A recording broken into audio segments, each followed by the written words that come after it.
Hello दोस्तों, आपको अपने चैनल एमए ज्ञान स्टडी में स्वागत है।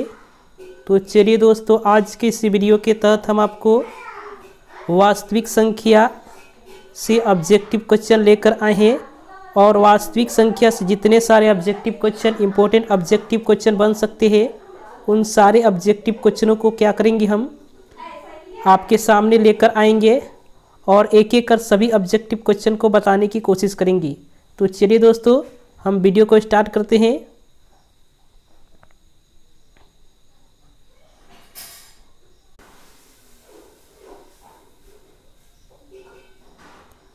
पहला क्वेश्चन आप स्क्रीन पर देख सकते हैं। बोल रहा है संख्या आपके सामने 2.331131113111 यानी 3। इस प्रकार की संख्या को किस संख्या श्रेणी में रखेंगे, आपको जो क्वेश्चन पूछ रहा है। यानी क्वेश्चन है 2.3 और 3, 1 1 3 है और फिर 3 बार 1 है, उसके बाद से फिर 4 बार 1 है, उसके बाद से 3। इसी प्रकार क्या कह रहा है कि बढ़ती चली जाएगी, मतलब 1 की संख्या यहाँ लगातार बढ़ रही है। एक बार 2 है, एक बार 3 है, इस बार 4 है, उसके बाद से लिखेंगे तो 5 हो जाएगी। इस प्रकार की जो संख्याएं आपको लिखी दिखेंगी ना, तो इस प्रकार की संख्याओं को अपरिमेय संख्या कहा जाता है। अपरिमेय संख्या के नाम से इसे जाना जाता है। इतना बात आपको ध्यान रखना है। तो इसका राइट आंसर क्या हो जाएगा, ऑप्शन नंबर सी, अपरिमेय संख्या। तो चलिए अगले क्वेश्चन की तरफ चलते हैं। अगले क्वेश्चन है कि अगर है आपके सामने ए और बी क्या है, अभाज्य संख्या है, तो आपको एलसीएम जो है ए कमा बी यानी लौसा जो है आपको ज्ञात करना है ए कमा बी। तो अभाज्य संख्या समझ लीजिए, अभाज्य संख्या क्या होती है। अभाज्य संख्या क्या होती है, तो अभाज्य संख्या वैसी संख्याओं को कहते हैं जिसका केवल क्या हो, स्वयं और एक के अलावा अन्य सारे गुणनखंड नहीं बन सकते हैं। यानी कहने का मतलब है जिसको हम अभाज्य गुणनखंड के रूप में नहीं लिख सकते हैं। जैसे में अगर मान लीजिए 2 है और 3 है और ये जो है 7 है, इस प्रकार की जो संख्याएं होती है ये क्या होती है, अभाज्य संख्या होती है। और इसको क्या है कि अन्य गुणनखंड में नहीं तोड़ सकते हैं। तो इस प्रकार की संख्या अभाज्य संख्या होती है। और पूछ रहा है कि एलसीएम जो है दोनों अभाज्य संख्या का क्या होता है, तो दोनों अभाज्य संख्याओं को आपस में गुना कर देते हैं, तो इसी प्रकार से इसका एलसीएम बन जाता है। यानी समझने की कोशिश करें तो आप क्या करेंगे, एलसीएम इसका हो जाएगा एलसीएम ए बी, यानी दोनों को आपस में गुना कर देते हैं, ऑप्शन नंबर सी। एग्जाम्पल से अगर आप समझना चाहेंगे तो 2 और 3 अभाज्य संख्या है, इसका एलसीएम अगर पूछे आप तो क्या बताएंगे, 6 बताएंगे। 6 क्यों बताएंगे, 2 में 3 से अगर गुना कर देते हैं तो 6 आता है। इसी प्रकार आप 6 बता देंगे कि इन दोनों अभाज्य संख्याओं का गुणनखंड यानी एलसीएम 6 है। इसी प्रकार ए भी दिया है, इसका भी एलसीएम क्या हो जाएगा, दोनों को गुना कर देंगे आपस में तो ए भी हो जाएगा। इतना बात आपको समझ में आ गया होगा। अगला क्वेश्चन है, बहुत इंपॉर्टेंट क्वेश्चन है। कह रहा है कि यहाँ जो है कि निम्नलिखित में कौन अभाज्य संख्या है। यानी अभाज्य संख्या कैसी संख्या को कहते हैं जिसका जो है गुणनखंड नहीं किया जा सकता है, मतलब जिसका गुणनखंड आप नहीं कर सकते हैं। यानी मान लीजिए 27 आपके सामने दिया, ऑप्शन नंबर ए देखिए, इसको हम क्या लिख सकते हैं, 3 गुने 7 3 गुने 9 लिख सकते हैं ना 27 को। इसी प्रकार अगर 35 दिया है ऑप्शन नंबर बी में, इसको क्या लिख सकते हैं हम, तो लिख सकते हैं 5 गुने 7 लिख सकते हैं ना। इसको तोड़ सकते हैं, लेकिन 13 को हम तोड़ सकते हैं, 13 को हम नहीं तोड़ सकते हैं। तो यह क्या हो गया, अभाज्य संख्या हो गया। ऑप्शन नंबर सी इसका राइट आंसर हो जाएगा। चलिए यहाँ अगला क्वेश्चन है आपके सामने कि पी ऑफ एक्स आपके सामने क्या दिया है, पी ऑफ एक्स जो दिया है Q of X into G of X आपके सामने दिया है। और पी ऑफ एक्स का जो घात है, पी ऑफ एक्स घात कहने का मतलब 6 है, और जी ऑफ एक्स का जो घात है, जी ऑफ एक्स का घात कितना है, 2 है। तो आपको पूछा है कि पी ऑफ एक्स बट्टा यानी जी ऑफ एक्स कितना होगा, तो 6 बट्टा 2 यानी कट जाएंगे 3। तो इसका राइट आंसर कितना हो जाएगा, 3 हो जाएगा। ऑप्शन नंबर सी देखिए, इसका राइट आंसर 3 हो जाएगा। अगले क्वेश्चन की तरफ चलते हैं। तो अगला क्वेश्चन आप देख सकते हैं स्क्रीन पर। अगला जो क्वेश्चन है कह रहा है कि यदि m एक धनात्मक पूर्णांक हो तो विषम धनात्मक पूर्णांक का रूप होगा। यानी ऑप्शन आपके सामने है 4m+2, 4m+4 और 4m+1 और इनमें से कोई नहीं। तो इसका राइट आंसर हम बनाने की कोशिश करेंगे। सबसे पहले क्या कर रहा है, m क्या है, m धनात्मक पूर्णांक है। धनात्मक पूर्णांक कहने का मतलब क्या होता है, प्राकृत संख्या। m का मान 1, 2, 3, 4, 5 डैश डैश डैश आप जितना चाहे रख सकते हैं। तो m का मान लीजिए हम 1 रखते हैं, m का मान 1 रखते हैं। सभी ऑप्शन में देखते हैं, ऑप्शन नंबर ए देखिए, ऑप्शन नंबर ए में अगर m का मान 1 रखते हैं तो 4 × 1 अब +2 कितना होगा 4 अब प्लस कितना 2 कितना हो जाएगा 6। 6 कैसी संख्या है, सम संख्या है। सम संख्या कहने का मतलब क्या होगा कि जो संख्या 2 से पूर्ण रूप से विभाजित हो जाती है वे सम संख्या कहलाती है। अब यहाँ जो है 4m है, ऑप्शन नंबर बी देखिए, ऑप्शन नंबर बी है, ऑप्शन नंबर जो बी है 4m+4 है। इसमें m का मान 1 रखते हैं तो 1 रखने के दौरान क्या होगा कि 4 × 1 + 4 कितना हो जाएगा 8 हो जाएगा। 8 भी कैसी संख्या है, सम संख्या है, सम संख्या है। पूछा क्या है क्वेश्चन में पूछा है विषम, तो विषम किससे आएगा देखिए, यहाँ जो है ऑप्शन नंबर सी देखिए, ऑप्शन नंबर सी देखिए 4m+1, 4m प्लस यानी 4 × 1 अब +1 कितना हो जाएगा 5। 5 कैसी संख्या है, विषम संख्या है, विषम संख्या है। तो इस प्रकार से जो संख्याएं बन रही है विषम संख्या, आपसे पूछा है कि जो है विषम धनात्मक पूर्णांक का रूप क्या होगा, तो ऑप्शन नंबर सी देखिए 4m+1 यह जो होगा विषम धनात्मक पूर्णांक का रूप हो जाएगा। चलिए अगले क्वेश्चन की तरफ चलते हैं। अगला जो क्वेश्चन है कि सहअभाज्य संख्याओं, सहअभाज्य संख्या कहने का मतलब हो गया कि जिनका जो है HCF 1 होता है, यानी सहअभाज्य संख्याओं का HCF कितना होता है पूछा है 1 होता है। यानी जिन अभाज्य संख्याओं का HCF जो होता है 1 होता है उन्हें सहअभाज्य संख्या कहते हैं। HCF को आप मौसा भी कह सकते हैं, महत्तम समपरिवर्तक भी कह सकते हैं। तो ऑप्शन नंबर बी इसका राइट आंसर हो जाएगा। चलिए अगला जो क्वेश्चन है करें कि निम्नलिखित में कौन अपरिमेय संख्या नहीं है, यानी अपरिमेय संख्या नहीं है पूछा है। तो यहाँ देखिए पाई जो है एक अपरिमेय संख्या है। आपको पता होना चाहिए कि पाई एक अपरिमेय संख्या है, पाई एक अपरिमेय संख्या है। और रूट में 7 भी आप अपरिमेय संख्या कह सकते हैं। रूट में 2/5 भी आप क्या कह सकते हैं, रूट 5 भी अपरिमेय संख्या आप कह सकते हैं। अब यहाँ देखिए option number D, option number D क्यों नहीं अपरिमेय संख्या होगा, तो यहाँ हम इसके बारे में बता देते हैं। रूट जो है 75 है और बाटा में है रूट में 48। अब देखिए हम क्या कर सकते हैं, 75 को हम अगर चाहें तो इसको तोड़ कर लिख सकते हैं 25 गुने क्या 3, 25 3 75 होता है। और 48 को हम लिख सकते हैं 16 गुने 3, क्या हो जाएगा 16 गुना 3। इसी प्रकार से 3 और रूट में क्या हो जाएगा 75, यानी 75 की जगह पर हम लिख देते हैं 25 लिख देते हैं और गुना में 3 लिख सकते हैं। और बटा में है 3 और यहाँ जो है क्या लिख सकते हैं हम 16 गुने 3 लिख सकते हैं ना। इसी प्रकार जो है यहाँ इसको हटाते हैं, यहाँ 3 नहीं है, यहाँ जो है रूट में क्या हो जाएगा 16 गुना 3 हो जाएगा, 16 गुना 3 हो जाएगा। अब यहाँ देखिए क्या हो जाएगा 16 गुना 3 हो जाएगा। तो इसको हम अगर लिखना चाहेंगे 3 और रूट में क्या लिख सकते हैं, यहाँ 3 और 5 जब बाहर निकलेगा,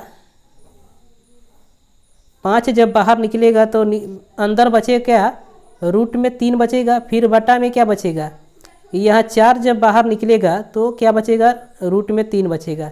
रूट 3 से रूट 3 क्या हो जाएगा, कैंसिल हो जाएगा। तो क्या हो जाएगा 5 में 3 से गुना करेंगे 15/4, 15/4 आएगा, जो कि क्या है परिमेय संख्या है, परिमेय संख्या है। इसका मान आप ज्ञात करेंगे तो इसका मान 15 कितना आएगा 4 आएगा। अब 15/4 कैसी संख्या है, एक परिमेय संख्या है। और परिमेय संख्या कभी भी अपरिमेय संख्या नहीं हो सकती है। ऑप्शन नंबर डी इसका राइट आंसर हो जाएगा। चलिए अगले क्वेश्चन की तरफ चलते हैं। तो अगला क्वेश्चन है कि दो संख्याओं का गुणनफल जो है 2166 है और उनका मौसो यानी क्या दिया है, HCF दिया है। HCF दिया है आपके सामने 19 दिया है, तो उनका क्या है, LCM ज्ञात करना है। LCM ज्ञात करना है आपको। LCM क्या होगा, तो आपको ध्यान रखना चाहिए कि पहली संख्या गुने दूसरी संख्या जो होता है क्या होता है, LCM गुने HCF होता है। इतना आपको ध्यान रखना है। यानी पहली संख्या और दूसरी संख्या को आपस में गुना कर देते हैं तो LCM और HCF का गुना मिलता है। तो यहाँ पहली और दूसरी संख्या का गुणनफल कितना है, 2166 है। 2166 है और बराबर में क्या है, LCM, और LCM जो है गुने HCF का मान कितना दिया है, 19 दिया है। तो इस प्रकार से LCM का मान आप ज्ञात कर सकते हैं 2166 और बट्टा में 19। इसको काटेंगे तो कितना बार में कटेगा, 114 बार में कटेगा। यानी 19 से कम 19 और 19 से कम 19, 19 2 21 और फिर 19 से कम 19 और कितना बचेगा, 7 बचेगा। 19 चौका 76, 19 चौका 76 हो जाएगा। 114 इसका जो है राइट आंसर हो जाएगा, ऑप्शन नंबर सी। तो आप समझ सकते हैं कि इसका 114 राइट आंसर कैसे होगा। 114 ऑप्शन नंबर सी इसका राइट आंसर हो जाएगा। चलिए अगले क्वेश्चन की तरफ चलते हैं। अगला क्वेश्चन आप स्क्रीन पर देख सकते हैं। बोल रहा है कि यदि a बराबर आपके सामने कितना दिया है, 2 के पावर 3 गुने 5 दिया है, और b बराबर आपको दिया है 2 के पावर 4 गुने 5 गुने 7, तब आपको क्या करना है, LCM ज्ञात करना है a और b का। a और b का LCM क्या हो जाएगा, तो 2 के पावर 4 यहाँ इसमें से ले लेंगे, यानी यहाँ से क्या करेंगे हम, 2 के पावर यहाँ से 4 ले लेंगे। इसी प्रकार यहाँ से इसमें क्या करेंगे, इसमें ये 5 है तो यहाँ 5 ले लेंगे, और जो बचेगा यहाँ 3 गुने 7 उसको क्या करेंगे, गुना कर देंगे। तो गुना करने के दौरान क्या आएगा, 2 के पावर 16 4 16 होता है, और यहाँ क्या हो जाएगा 5 गुने 3 गुने 7, तो क्या हो जाएगा, इसको गुना करेंगे आपस में तो 16 5 80 और 8 के 240 गुना 7, यानी 7 चौका 28 हो जाएगा, और 7 दूना 14 2 16 0, यानी 1680 ऑप्शन नंबर डी इसका राइट आंसर हो जाएगा। तो चलिए इतना बात आप समझते होंगे। चलिए अगले क्वेश्चन की तरफ चलते हैं। अगला जो क्वेश्चन है कह रहा है 144 जो है, 144 की अभाज्य गुणनखंड कीजिए। इसके अभाज्य गुणनखंड में 2 का घातांक क्या होगा, तो 2 से पहले कटेगा तो कितना, 7 दूना 14 और 2 दूना 4, फिर 2 से काटेंगे 36 दूना 72, फिर 2 से काटेंगे तो 18 दूना 36, फिर 2 से काटेंगे 9 दूना 18, यानी यहाँ जो है क्या हो जाएगा, लिख सकते हैं इसको 144 को हम लिख सकते हैं 2 गुना 2 गुना 2 और फिर 2 गुना 9, मतलब 9 लिख सकते हैं। तो 2 के पावर 4 गुना 3 का स्क्वायर लिख सकते हैं। तो पूछा है 2 का घातांक क्या होगा, मतलब यह पावर क्या होगा, तो पावर 4 हो जाएगा, ऑप्शन नंबर सी इसका राइट आंसर हो जाएगा। चलिए अगला क्वेश्चन आपके सामने स्क्रीन पर आप देख सकते हैं। कह रहे निम्नलिखित में कौन अपरिमेय संख्या है, निम्नलिखित में कौन अपरिमेय संख्या है, तो रूट में 17 एक अपरिमेय संख्या हो जाएगा, अपरिमेय संख्या हो जाएगा, अपरिमेय संख्या हो जाएगा। ऑप्शन नंबर ए इसका राइट आंसर हो जाएगा। और अन्य सारे जो संख्याएं हैं, रूट में 100 है, इसका वर्गमूल कितना हो जाएगा, 10 हो जाएगा। रूट में 4 का वर्गमूल 2 हो जाएगा, और रूट में 16 है प्लस रूट में 25 है, यह जो है 4 और 5 यानी 9 हो जाएगा। इतना बात आप समझ सकते हैं। अगला क्वेश्चन है कि यहाँ जो है आपके सामने दिया है क्वेश्चन कि निम्नलिखित में किसका दशमलव प्रसार शांत है। अब दशमलव प्रसार शांत किसका होगा, यहाँ क्वेश्चन पूछ रहा है। तो आपको ध्यान रखना है, यह बट्टा में होता है ना, p बट्टा q एक परिमेय संख्या होती है, और यहाँ q का जो मान होता है 2 और के पावर n और 5 के पावर m, इसके रूप का होना चाहिए। मतलब क्या है कि इसका n 2 के पावर n या 5 के पावर m इसके रूप का होना चाहिए। तो यही संख्या क्या होती है, दशमलव प्रसार शांत होता है। यहाँ देखिए आप, यहाँ 15/1600 है, 15/1600 है ना। इसको अगर लिखेंगे तो 15 बट्टा क्या करेंगे, 1600 को हम क्या लिख सकते हैं, 1600 को 2 के पावर हम,